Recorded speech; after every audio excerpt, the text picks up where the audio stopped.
Hello students, आप लोगों का दीप राज सर के यूट्यूब चैनल में बहुत बहुत स्वागत है। इस वीडियो में हम लोग पॉलिटिकल साइंस के पार्ट टू को पढ़ेंगे। पार्ट वन मैं पढ़ा चुका हूं, उसको डिस्क्रिप्शन में लिंक लगा दूंगा, आप जाके चेकआउट कर लीजिएगा। चलिए स्टार्ट करते हैं। इस वीडियो में हम लोग फोर फीचर्स के बारे में, मतलब कि चार ऐसे क्वेश्चंस के माध्यम से डेमोक्रेसी की विशेषता को समझेंगे कि डेमोक्रेसी आखिर है क्या, और इसके आगे कि मतलब अगर कोई रूलर है, जैसे कि यहाँ पे देखिए, हु आर द रूलर, मतलब कैसे रूलर रहेंगे तो उसको डेमोक्रेसी कहा जाएगा। व्हाट काइंड ऑफ इलेक्शन, मतलब कैसा इलेक्शन होगा तब डेमोक्रेसी कहा जाएगा। और हु आर द पीपल, मतलब कि कौन से लोगों द्वारा चुना जाएगा या किसे सिटीजन कहा जाएगा। And finally what kind of form of government, मतलब कि किस प्रकार की गवर्नमेंट होगी, उसको हम डेमोक्रेसी कहेंगे। मतलब कि चार ऐसे क्वेश्चन रहेंगे, चार ऐसे क्वेश्चन के माध्यम से हम लोग डेमोक्रेसी को समझेंगे, उसकी विशेषता को समझेंगे। और फिर उसके बाद हम लोग समझेंगे कि major decision by elected leader, मतलब पाकिस्तान के एक लीडर थे, आपका उनका नाम था जनरल परवेज मुशर्रफ। उन्होंने कैसे मिलिट्री कू की मदद से अक्टूबर 1999 में डेमोक्रेसी का बहुत भद्दा मजाक बनाया था, मतलब डेमोक्रेसी को खत्म करके और अपनी पार्टी की सरकार बनाई थी। इसके बारे में हम लोग समझेंगे। तो चलिए स्टार्ट करते हैं बिना देरी के। तो यहाँ पे जो मैं पीडीएफ लगाया हूँ, ये बेसिकली ये बेसिकली उसी चीज के बारे में है कि चार क्वेश्चन कौन से हैं। तो चलिए देखते हैं चार क्वेश्चन।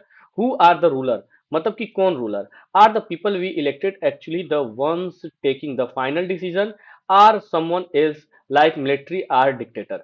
मतलब कि हम जिसको रूलर बनाएंगे, मतलब कि जिसको हम डेमोक्रेसी में लाएंगे, तो वो रूलर जो रहेगा वो military, like the military or dictator, मतलब या तो डिक्टेटर की तरफ रहेगा या मिलिट्री की तरफ रहेगा, तरह रहेगा। अब आपको कंफ्यूजन होगा कि सर मिलिट्री मिलिट्री और डिक्टेटर डिक्टेटर इन दोनों में क्या डिफरेंसेस है, मैं इसको समझाने की कोशिश करता हूँ। देखिए, मिलिट्री की गवर्नमेंट क्या होती है कि मतलब जो आर्मी होती है, आर्मी जब अब पावर पूरे अपने हाथों में ले लेती है, जब आर्मी अपनी पूरी पावर हाथों में ले लेती है, तो उस वैसी गवर्नमेंट को मिलिट्री गवर्नमेंट कहा जाता है।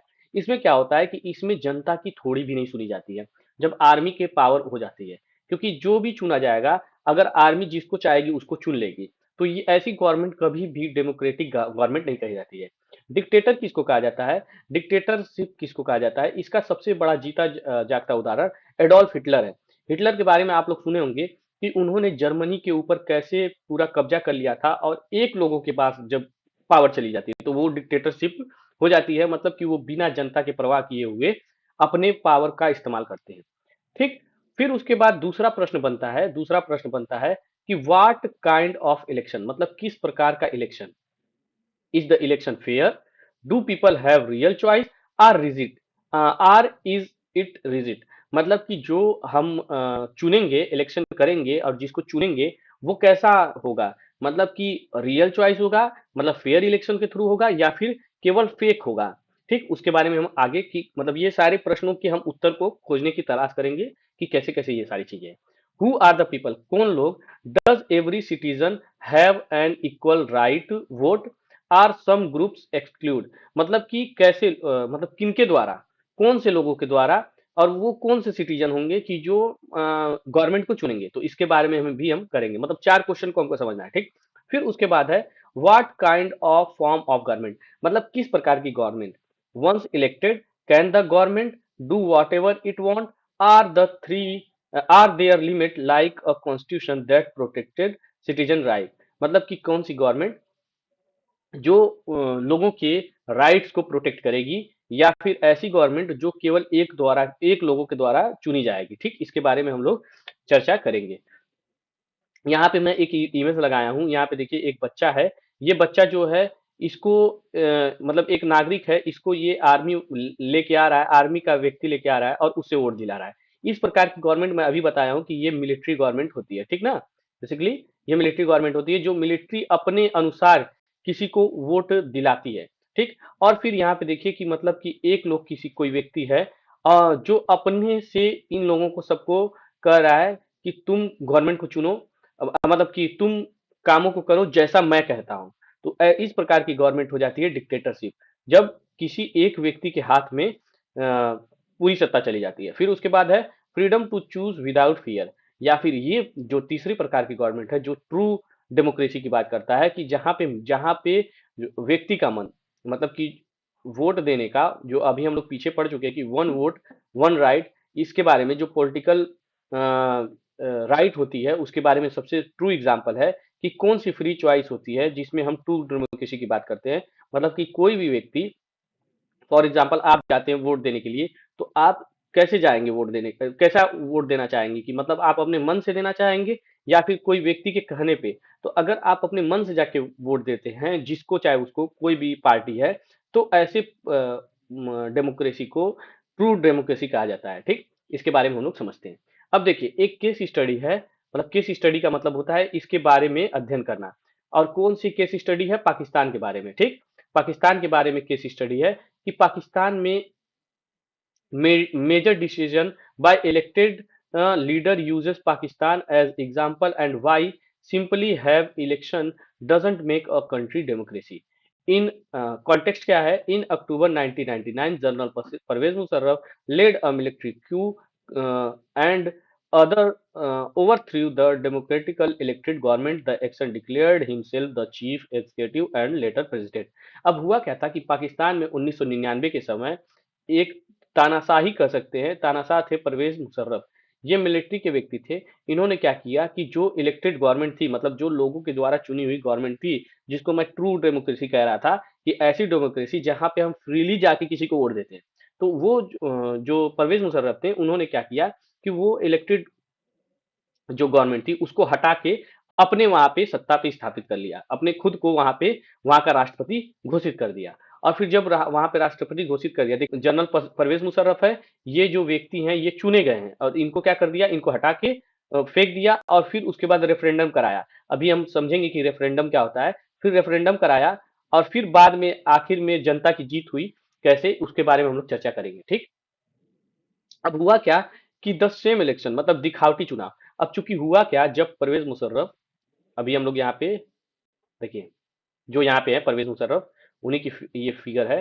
परवेज मुशर्रफ जो हैं, इन्होंने क्या किया कि मिलिट्री की मदद से क्या किया कि 1999 में, ये डेट याद रखिएगा कब, 1999 में, अक्टूबर 1999 में इन्होंने क्या किया, गवर्नमेंट को इस्टेब्लिश किया। जो गवर्नमेंट डेमोक्रेटिक नहीं थी, उन्होंने मिलिट्री की सहायता ली, और वहां से जो एक्चुअली इलेक्टेड होके गवर्नमेंट थी उसको हटा के अपने बैठ गए उस सत्ता पे। और फिर उसके बाद क्या किया उन्होंने, जब लोगों का विद्रोह होने लगा, तो 2002 में, कितने में, 2002 में, अब देखिए ध्यान से, 1999 में क्या हो रहा है कि जो परवेज मुशर्रफ हैं, वो अपने आके सत्ता को हासिल कर रहे हैं। और फिर उसके बाद जब जनता का विद्रोह हो रहा है, तो 2002 में वो क्या कर रहे हैं कि झूठी का रेफरेंडम करा रहे हैं, दिखावे का रेफरेंडम करा रहे हैं। रेफरेंडम का मतलब होता है प्रत्यक्ष वोट। मतलब कि प्रत्यक्ष वोट का मतलब क्या होता है, जैसे कोई दो व्यक्ति चुनाव में, जैसे मान लीजिए कोई दो व्यक्ति हैं, इसको मैं एग्जांपल की मदद से समझाता हूँ। कोई दो व्यक्ति हैं, ये दोनों लोग क्या हो गए कि चुनाव में खड़े हो गए। अब आपका मन होगा तो या तो इनको वोट देंगे या तो इनको वोट देंगे, मतलब दो से ज्यादा नहीं होते उसमें।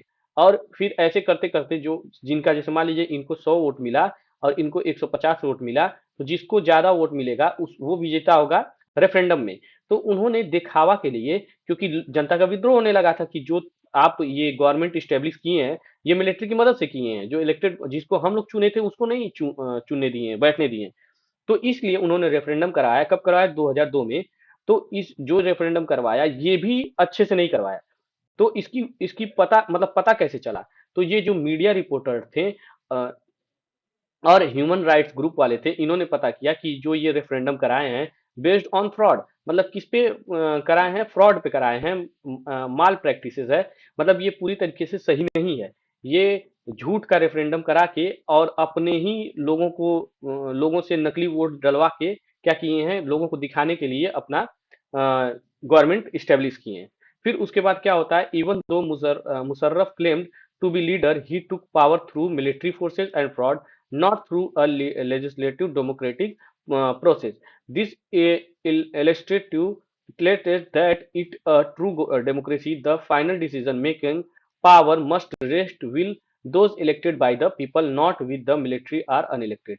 और इस तरीके से क्या होता है, फिर बाद में लोग इस जो अलोकतांत्रिक प्रक्रिया थी, इसको लोग वैध नहीं मानते हैं, और फिर बाद में जाके जो 2002 के बाद, कुछ दिनों के बाद 2002 के, लोग इनसे खफा हो जाते हैं और फिर उनके बाद इनको हटाते हैं और फिर से चुनाव कराते हैं और वहां पे पाकिस्तान में पाकिस्तान में वापस से गवर्नमेंट स्टेब्लिश होती है। होपफुली आप लोगों को समझ में आया होगा। तो अच्छा, अगर मैं आपसे प्रश्न करूं, मिलिट्री के द्वारा वोट करा के असली डेमोक्रेसी कहलाएगी, या फिर अगर कोई जनता चुनती है तो उसको डेमोक्रेसी कहेंगे? ये आप प्रश्न का उत्तर कमेंट बॉक्स में जरूर दीजिएगा, ठीक। होपफुली आपको समझ में आएगा। अब यहाँ पे एक फिगर है, सीरिया का फिगर है। सीरिया एक देश है, मैं मैप में दिखा देता हूँ आप लोग को। यहाँ पे देखिए, ये एशिया का पूरा मैप है, वर्ल्ड का पूरा मैप है, और यहाँ से यहाँ तक देखेंगे तो ये एशिया है। एशिया में एक देश है जिसका नाम है सीरिया, ठीक। वहां की ये कहानी है जो अभी हम बताने जा रहे हैं, ठीक।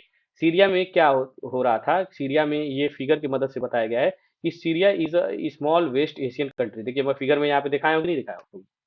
यहाँ पे फिगर में आप लोगों को दिखा दिया हूँ इसी वजह से, ठीक। तो वहां पे रूल कर रही थी Baath party and some of the its small allied are the only parties allowed in the country. मतलब हुआ क्या था, सीरिया में हुआ क्या था, कि मैं इसको जो लिखा हुआ है इसको समझा देता हूँ कि सीरिया में हुआ क्या था।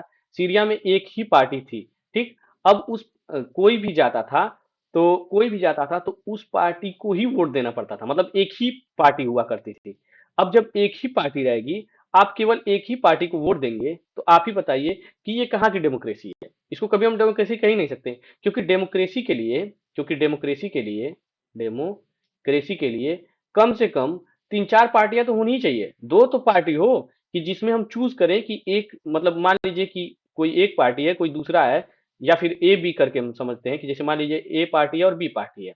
अब मान लीजिए कि मैं वोट देने गया, तो अब मेरे पास अगर केवल एक ही चॉइस रहता ए, तो फिर मेरे पास कोई मतलब ही नहीं है, वो ही पार्टी बार बार चुन के आएगी, बार बार चुन के आएगी, तो वो कोई काम ही नहीं करेगी, जनता के खिलाफ ही हमेशा काम करेगी। इसलिए कभी भी डेमोक्रेसी में दो पार्टी या दो से अधिक पार्टियां होना अनिवार्य है, क्योंकि फिर मेरे पास ऑप्शन रहेगा। अगर मान लीजिए कि हम ए पार्टी को चुने, ए पार्टी चुन लिए, अब ये ए पार्टी काम कोई काम नहीं करे, तो फिर नेक्स्ट टाइम जब चुनाव होगा तो हम लोग किसको चुन लेंगे? हम लोग बी को चुन लेंगे। लेकिन अगर मान लीजिए कि ये बी पार्टी नहीं एग्जिस्ट करती, केवल एक ही पार्टी रहती, तब तो यहाँ पे डेमोक्रेसी हो ही नहीं पाती। तो वही सीरिया का बताया है। औरत आप देख रहे हैं, ये क्या कर रही है, ये यहाँ से जा रही है, इन व्यक्ति से मांग रही है वोट के लिए। तो जब ये मांग रही हैं तो ये क्या कर रहे हैं, ये बस वही एक पार्टी के फॉर्म को दे रहे हैं, जो अल बाथ पार्टी का नाम है, और कह रहे हैं कि इन्हीं को वोट देना ही पड़ेगा। तो फिर बताइए, ये डेमोक्रेसी कहलाएगी? कभी ये डेमोक्रेसी नहीं कहलाएगी। तो बेसिकली हम इस पूरे जो चैप्टर था, इस चैप्टर में हम लोग ये समझे, ये लास्ट स्लाइड था, इस चैप्टर में हम लोग ये समझे कि कभी भी मिलिट्री के द्वारा या फिर केवल एक व्यक्ति के द्वारा जो चुनाव जीतता जाता है, वो कभी भी डेमोक्रेसी नहीं कहा जा सकती। और दूसरी चीज हम सीखें एक फिगर की मदद से, जो उसकी मदद से हम लोग ये सीखें कि कभी भी अगर आपके पास केवल एक ही पार्टी की चॉइस हो, तो वो भी डेमोक्रेसी नहीं कहला सकती, रियल डेमोक्रेसी नहीं कहला सकती। डेमोक्रेसी के लिए दो पार्टी का होना अनिवार्य है। जब तक दो पार्टियां या दो से अधिक पार्टी भी रहेगी, तभी उसको डेमोक्रेसी कहा जाएगा, क्योंकि फिर आपके पास ऑप्शन रहेगा कि अगर कोई एक गवर्नमेंट अच्छा काम नहीं करती है, तो फिर दूसरी गवर्नमेंट को हम चुनने का हमारे पास ऑप्शन रहे, ठीक। और अगर मिलिट्री वाली चीज मैं बताया, उसको भी, वो भी डेमोक्रेसी नहीं कहलाएगी, ठीक। तो होपफुली आप लोगों को मैं जो बताया हूँ समझ में आया होगा। तो आप लोग अगर यहाँ तक देखें तो थैंक यू। मिलते हैं नेक्स्ट वीडियो में, तब तक के लिए जय हिंद।